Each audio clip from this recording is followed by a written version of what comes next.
Good YouTube, Quinn Wade coming to y'all with that instant analysis on the Brooklyn Nets beating the Sacramento Kings 108-103. Cam Thomas was balling in this game. He kept getting to the paint because they was trying to take away the three. He was able to finish over tough defense. And Ben Simmons was facilitating and pushing the tempo, pushing the pace, and finding guys. And guys was just able to make shots. The Nets improved to 7-10. The Kings fall to 8-9. 37-28 first quarter for the Brooklyn Nets. 29-28 second quarter for the Kings. 31-23 third quarter for the Kings. And then the Nets finished them off 20-15 in the fourth. They got hot and they was consistent in the best quarter that they can find themselves in. And that was the quarter that defined the win because they was able to keep coming and coming and coming. And the Kings just couldn't score the way that they needed to be able to win this game in the fourth. And the Nets take advantage of it. Zaire Williams, 6 points, -6 and plus minus. One personal foul, one turnover, two rebounds. Both of them was offensive. 1 of 2 from the free throw line, 1 of 5 from 3, 2 of 9 from the field. Cameron Johnson, 16 points, +6 and plus minus. One personal foul, one turnover, one steal, 4 assists. 6 rebounds, 3 or 4 from the free throw line. He was 3 of 6 from the 3-point line, 5 of 11 from the field. He's always ready to shoot when he gets the ball, and he does shoot at a good level, so it makes sense for him to score and shoot with no hesitation. And if he doesn't have the shot, he keeps the ball moving, and I like that from Cam Johnson. He understands his game, he understands his role, and it really helps this team flow a lot better. Nick Claxton, 4 points, -3 and plus minus, 5 personal fouls, 1 turnover, 2 blocks, 1 steal, 3 assists, 7 rebounds. One was an offensive rebound, 2 or 3 from the field. Ben Simmons, 4 points, +4 and plus minus, 2 personal fouls, 2 turnovers, 1 block, 1 steal, 5 assists, 3 rebounds. One of them was an offensive rebound, 2 or 3 from the field. And Cameron Thomas, boy, can this man really play and score the basketball. He had a knack for doing it, and now he's almost to the point where he's mastering how to put the ball in the basket from every level on the court. And 34 points for him, the most in this for this team. +4 and plus minus, 3 personal fouls. He had 1 turnover, 6 assists, 2 rebounds, 8 of 11 from the free throw line, 4 of 10 from 3, 11 of 22 from the field. Trendon Watford, 3 points, -10 and plus minus, 2 personal fouls, 2 turnovers, 1 block, 2 steals, 3 rebounds, 1 of 2 from the free throw line, 1 from 3, 1 of 5 from the field. Jalen Wilson, 7 points, +4 and plus minus, 4 personal fouls, 1 turnover, 2 assists, 4 rebounds, 2 of them was offensive rebounds, 1 of 2 from the free throw line, 2 of 3 from the 3-point line, 2 of 4 from the field. Noah Clowney, he hit a nice little 3 at the end of the third quarter to give them a good tie going into the fourth. 18 points, +13 and plus minus, 3 personal fouls, 2 turnovers, 1 block, 1 steal, 2 rebounds, 3 or 4 from the free throw line, 5 of 8 from the 3-point line, 5 of 9 from the field. Shake Milton was able to get in double figures off the bench. The second player to be able to do that, 10 points, +10 and plus minus, 1 personal foul, 1 turnover, 1 steal, 3 assists, 2 rebounds, 2 or 4 from the 3-point line, 4 or 6 from the field. And Keon Johnson, 6 points, +3 and plus minus, 1 personal foul, 1 assist. 2 or 2 from the 3-point line, 2 or 3 from the field. The rest of the guys did not play coach's decision or they was ruled out because of injuries before the game. 36 of 75, 48% from the field. 19 of 39, 48% from 3, which is really good. 17 of 25 from the free throw line, that's about 68%. 31 rebounds, 24 assists, 7 steals, 5 blocks, 12 turnovers, 23 personal fouls.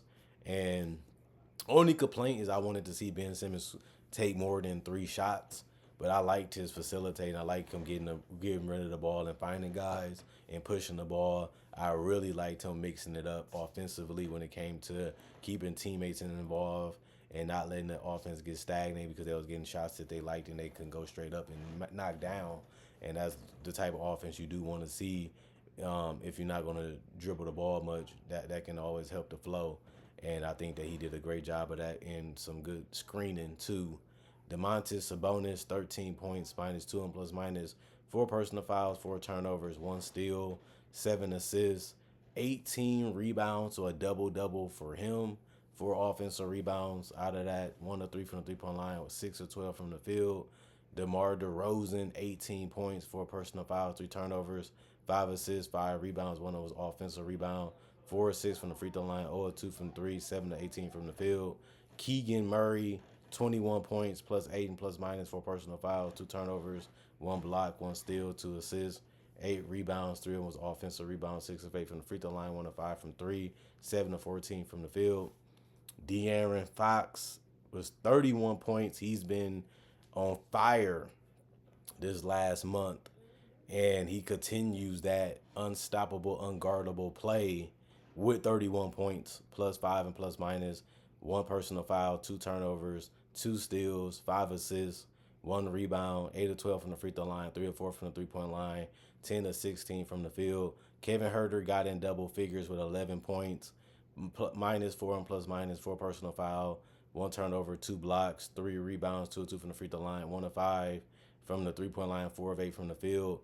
They didn't really get much, if anything, out of their bench. Trey Lyles did come in and shoot 0 of 1 from three and 0 of 2 from the free throw line. He had 6 rebounds, two was offensive, two blocks, two turnovers, two personal fouls, -6 and plus minus, no points. Doug McDermott played 4 minutes. He didn't do anything besides get a personal foul within those 4 minutes, so -1 of that for plus minus. Alex Lynn got on the court, but he didn't do much because he didn't play that much. He had zeros across the board. Kobe Jones, 17 minutes, 0 of 3 from the field, 0 of 1 from three, two rebounds, one assist, one steal, one block, one turnover, one personal foul, -16 and plus minus 0 points. And then Keon Ellis, the only person that actually scored off the bench for the Sacramento Kings. He was 3 of 5 from the field, 3 of 4 from three, 0 of 1 from the free throw line, one rebound. It was offensive rebound, one assist, one steal, one turnover, one personal foul, -6 and plus minus 9 points. The rest of the people didn't play coach's decision. The rest of the people didn't play because they was ruled out with injuries before the game, if that was possible. 37 to 77, 48% from the field, 9 to 25, 36% from three, 20 of 31, 64% from the free throw line, 44 rebounds, 21 assists, 6 steals, 6 blocks, 16 turnovers, 22 personal fouls, 103 points for the Kings. This is another one of them games that I always say the Kings don't always beat the teams that they should beat. And I know Brooklyn has been an underrated team. They have always came to play. They have really been a good team to watch this year because you think that they're going to lose because you look at what they have on paper, you look at their roster, and you're going to say they're not good until you see the team play. And then you realize the Nets are a team that you have to take serious because they just that hard to beat. And they didn't have Dennis Schroeder and guys like that, which makes them even tougher to guard and even tougher to beat. But the Nets knew what they had. They knew what they was trying to do. They had a game plan. They executed it perfectly throughout all four quarters, and they really was able to adjust and adapt to what the Kings was trying to do and what they were trying to force them to do. And the Nets was like, well, you got to win this game. We love the shots that we're getting. We like the opportunities that we're getting. And we're just going to live and die by getting to the basket as much as we can and shooting as much threes as we can and just attacking early and often if we can to get those shots that keeps the defense of the Kings off balance. And that's going to be our strategy. We just got to make the shots when they're open and when they're available. And then we have a chance to beat a team like the Kings, who they did a lot of isolations and they did a lot of pushing, but they just couldn't get it going, in the fourth quarter. And where you have to give credit to the Nets for following their defensive game plan. And even though they have better shot makers than the Nets as a team, they really made it hard for them to really get the shots that they wanted and do what they wanted. And they put them in some uncomfortable spots defensively. And that's something that we have to look at and give the Nets credit. They're figuring it out. It's not always pretty. It's not always good to see, but they're a team that has figured out how to be themselves and how to get the best out of themselves. And you got to give their coach a lot of credit this season. He's slowly figuring everything out and taking his time to get the best out of this team. And they look good. They look like a good, decent team. And the Kings, they supposed to be one of the best, most improved teams and one of the teams that have, one of the higher upsides and one of the higher ceilings because how tough these players can be to guard individually. but they still got to learn how to do other things besides go isolation and just punish teams one on one, especially when they don't shoot enough threes. And when they do shoot threes, it's not that many, and they're not really making them at a crazy clip. So it's like kind of stuck.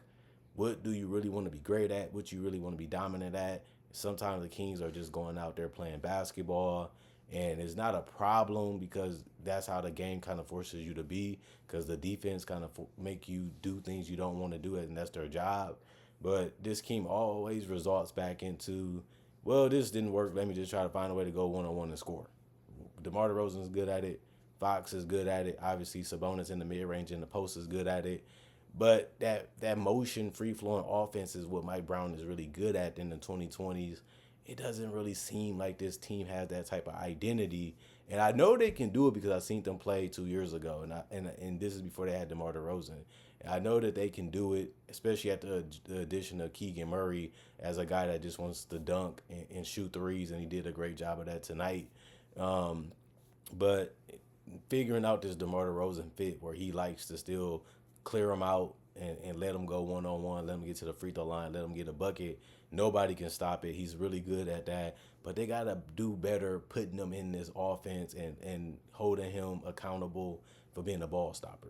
Because now it's rubbing off Fox. So there's a couple seconds on the shot clock. I got to do some shot creation too because I'm good at it and I know I can do it. And then everybody in the gym is just watching Fox. Everybody in the gym is just watching Sabonis. Everybody in the gym is just watching DeMar DeRozan try to find a way to get the advantage on the opponent and go one on one and score. It's just too predictable. It's just too easy to find a way to slow it down. People get tired because you have to defend. Then you spend so much energy trying to get the shot. You going through hits and bumps and everything to score the shot. Then you playing a lot of minutes because the bench ain't really playing well or doing that much basically the entire season. Mike Brown, I can't put the blame on him because you just getting what they give you, and you just trying to make the best out of it. And hero ball is a part of the game because of the shot clock, so sometimes you have to do it, so it's understandable. But the Kings really have to find a way to play better and get better shots and get better opportunities and not work as hard and drop as much clock because they're not as good as a three-point shooting team. They're not really getting up as much as other teams, and that's just allowing that two-point plays and stuff like that to not help them win close games because they just don't score enough points and they're just not as dangerous as other teams because other teams find other ways to dissect them defensively, and it hasn't really been that hard for even a team like Brooklyn. Brooklyn looked like the better defensive and offensive team, and you wouldn't even be able to tell me that based off what we see on paper. And it just goes to show you, just because you have talent, you have a roster full of talent, don't always means you're going to win, and doesn't always mean it's going to work out. We know that, we've seen it, we heard it, but this is living proof of that. And the Sacramento Kings does it every time, and that's why their record hasn't been as great as it should be. But hopefully they can figure it out. Hopefully guys off the bench can step it up more consistently. If not, y'all in for a rude awakening this season. Only 8 teams can win a championship in this conference because they got to be eligible for the playoffs first. Will the Kings be there as a top 6 seed or a team in the playoffs? Because once they got DeMar DeRozan, a lot of us feel like they took a step forward and they upgraded their talent. But will they be one of the best teams in the league in the Western Conference, and will they have a chance to play for a championship by making it to the playoffs? Because there's a lot of teams in the West that want one of them spots, and the margin for error is so small, and the Kings keep blowing games like this that they need to win so that way they can be in that hunt for one of those top 8 spots. They technically in there, realistically they should be, but games like this, if you're losing them and you're not taking advantage of them, you're not really winning them, they come down to, well, you 49, you 39 and 42 or something. And you like, man, some of them games it was close, some of them games we blew, some of them games because of this, like in the injuries that they had this season. Every team is going through it. Every team is still battling through it. But it's just sad to see Kings just not be able to win these type of games. And they know they're in the Western Conference because I really want to see this team play against the best teams. And that's the purpose of the playoffs anyway. And they might not be there. But they still have a chance to. They still have a great chance to. And they should be there, like I said before. But watching them lose games like this the whole season, whether they're healthy or not, is just not a good look. for the Sacramento Kings, and that's just how I feel. I got Kings fans on my channel, so I might as well bring up what I feel and what I think because they wanted to hear what I felt. Might as well bring it all in one video in this game so you can hear me and hear what I'm trying to say. And now you know.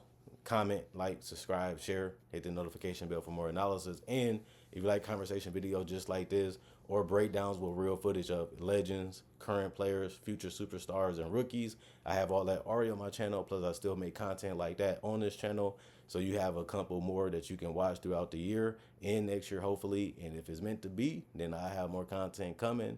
Other than that, thanks for watching. If you've been tired, busy, having fun all weekend, don't forget to watch some analysis before the day is over or when you start the next day, because I need you guys to continue to support, liking and sharing and watching the videos. Even if you click on and click off or watch only what you wanted to hear and nothing else, it's still a form of support, and I appreciate it regardless. Thanks for giving this channel a chance. Thanks for being a fan of this channel if you are still. And I got more content hopefully on Monday. This is my last one for Sunday. Hopefully see you guys the next day.